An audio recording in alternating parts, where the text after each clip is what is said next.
السلام عليكم ورحمة الله وبركاته. النهاردة هوريكم ازاي تعملوا سلايم من غير جلو ولا حتى بوركس ولا مسحوق غسيل اوتوماتيك ولا ستارش ولا ديتول ولا اي حاجة من الباودر والسائل. انا النهاردة هعمل السلايم بطريقة مكوناتها في كل بيت. تحتاجي علبة بتتفتح وتتقفل، تحتاجي معلقة بلاستيك أو أي حاجة تقلبي بيها، مش لازم معلقة، أنا بس لقيت معلقة. بانتين، بلاش هيدن شولدر، أنا جربته ومنجحش وهجرب ده النهاردة وياريت ينجح. ملح. دلوقتي يلا بينا نبدأ. فأولا الكمية اللي انت هتحطيها من البانتين هيبقى الكمية اللي هتطلع السلايم بيها.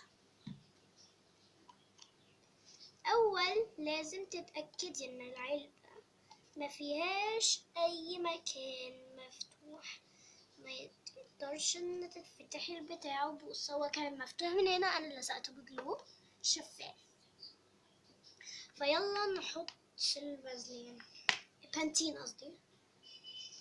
نحط الكمية اللي أنا عايزاها، هي دي الكمية اللي أنا عايزاها، كفاية أوي كده عليا الكمية دي. دلوقتي هناخد المعلقة نحط فيها شوية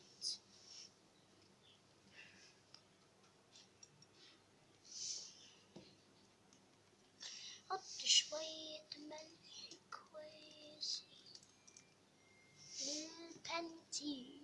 حطيت ملح. يلا نقلب.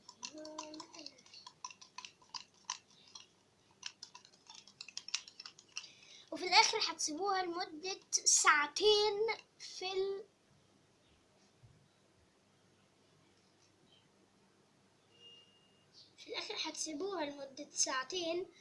في الفريزر. بس تقلبوها كويس، تأكدوا ان هي بتتقلبها كويس، هتبقى كويسة.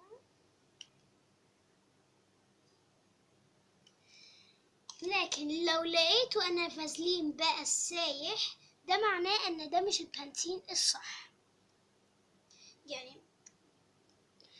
فتقوموا تقلبوا تقلبوا وتقلبوا وتقلبوا وتقلبوا.